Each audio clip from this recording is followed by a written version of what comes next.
What's up, everybody? BobbyFoster here. So right now we're going to be talking about this whole Blackfishing situation with Jesy and Nicki's song Boyz. This is something I've been wanting to talk about, but I wanted to take some time, get my thoughts right, because Blackfishing is an important topic. And so I wanted to get what I really wanted to say down before I spoke on it. So let's just get into it. Okay, so there is a lot that goes into this topic. But first, I want to preface all of this with something. So I just recently watched this documentary called 15 Minutes of Shame. It's on HBO Max. Definitely go check it out. It's really good. Basically, it's about cyberbullying, call-out culture, public shame, things like that. And I feel like after watching that, I want to do what I can to make sure that I'm not necessarily just calling people out. I want to educate with what I'm doing. So this isn't a video where I'm bashing anybody. Just like through my TikTok comments and everything like that, I've noticed that a lot of people seem to honestly not understand what blackfishing actually is. Now, I am going to be using this whole situation with Jesy and the song Boyz in the video to be making my points here, but I'm not using this to, like I said, I'm not trying to just call somebody out. I'm not trying to do that. I want to use this as a teaching moment. So we're going to be talking about what blackfishing is and why it's a problem and how it relates to that song. So I just want to say, when I reacted to this video, I didn't even know that Jesy was white, which is a great example of why this is a problem. And it wasn't just me. There were a lot of people that found out she was white that day. First, I just want to tell y'all to go ahead and read this article. This article is amazing, and it's kind of where I got some information I'm going to be talking about today. But, blackfish is basically another form of blackface, right? That's really what it is. And it's like when black beauty, black aesthetics, black culture is being used, but it's being only highlighted by a white person. Now, there's a lot of defense that I've been seeing, on the live that Nicki and Jesy did, and just people on Twitter, people on TikTok. There's a lot of defense when it comes to the tan in the hair, saying that, it's Jessy's natural tan, it's Jessy's natural hair. Listen, that's not 100% of the issue here. There's plenty of white people that have a tan and that have curly hair that don't blackfish, right? That was just some aspects that led to everyone calling it blackfishing. But there was much more than that going on. From the tan, from the hair, from the clothes, from the outfits, to the makeup, to the video, to the lyrics, pretty much every aspect of that song and video played into this concept of blackfishing. Even the concept of the video itself, the original P. Diddy video, is that it's a bunch of black people going into a rich white neighborhood and disturbing the peace through their blackness, right? And so there was a white woman that took that idea and ran with it and tried to modernize it.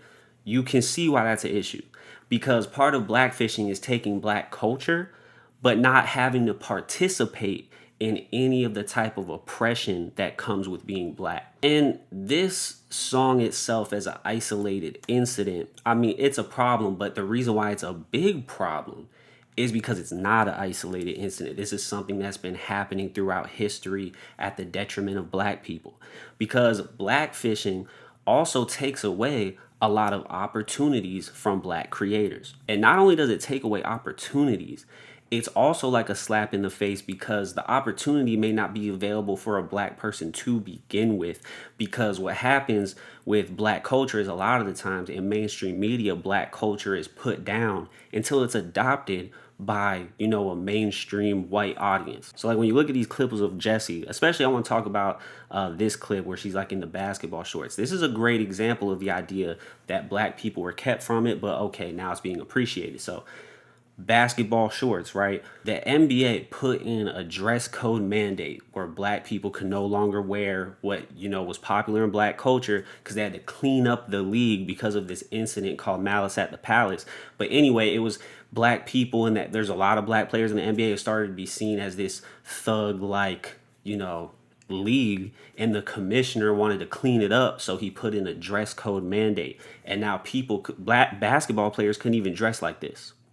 So once again, you see where I'm going with this. Now, I think something that's front and center on a lot of this discourse is people really don't understand the difference between appropriation and appreciation. And at its core, it's pretty simple. Appreciation is learning and understanding a culture, maybe even participating in the culture as a guest. Appropriation is taking something from a culture and using it for your own personal benefit. So like on the live, Jesy was saying that growing up, 90s, 2000s R&B and rap is something that she grew up with and that she wanted to honor, right?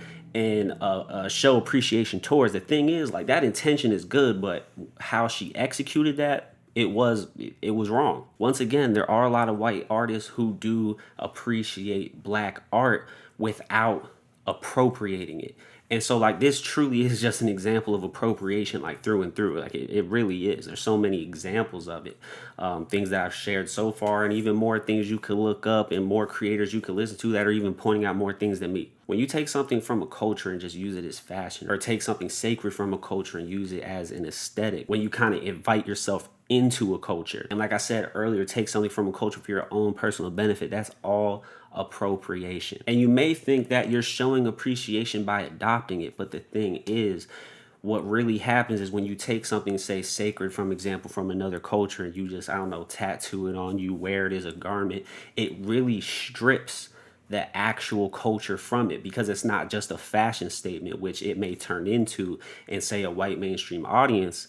You really lose all the culture and the history and importance behind that thing. So it doesn't really appreciate the culture. It strips it from its importance. So how do you appreciate a culture? I really think that's a nuanced thing to say. I think depending on the situation, you should reach out to said culture that you're wanting to participate in and ask questions. Do your research and understand what needs to be done in that situation to appreciate something instead of appropriating it. It's really by a situation basis. There's no like one right answer when it comes to that, because cultures are very complex. It really starts with, okay, if I want to involve myself in this culture in some type of capacity, I need to go into that culture and understand it and actually appreciate it. You know what I'm saying? Like, that's really where it starts. I want this video to be a beginning of a conversation, not just me giving my opinion and leaving it at that. Depending on, you know, what's in the comments, what people are saying, I may make another video about it. Like I said, I'm not trying to use this platform that I'm building simply to call people out when there's issues that I want to address, because the true problem is the issue, is the behavior. It's not a person. And so I want to address the issue. I want to address the problem. I want to answer some questions. I want to bring up some points. And that's what I'm really trying to do with this video. I'm trying to do this from a place of, yes, I disagree with how this video went about, but I don't just want to shame. I don't want to just bash. I want to start a conversation. And not only do I want to start a conversation, I want to educate and I want to uplift and I want to help. You know what I'm saying? And I don't think just attacking people will do that. So y'all, let's tackle the problem here, not the people, because tackling the people won't solve the problem. Until next time, I'll see y'all.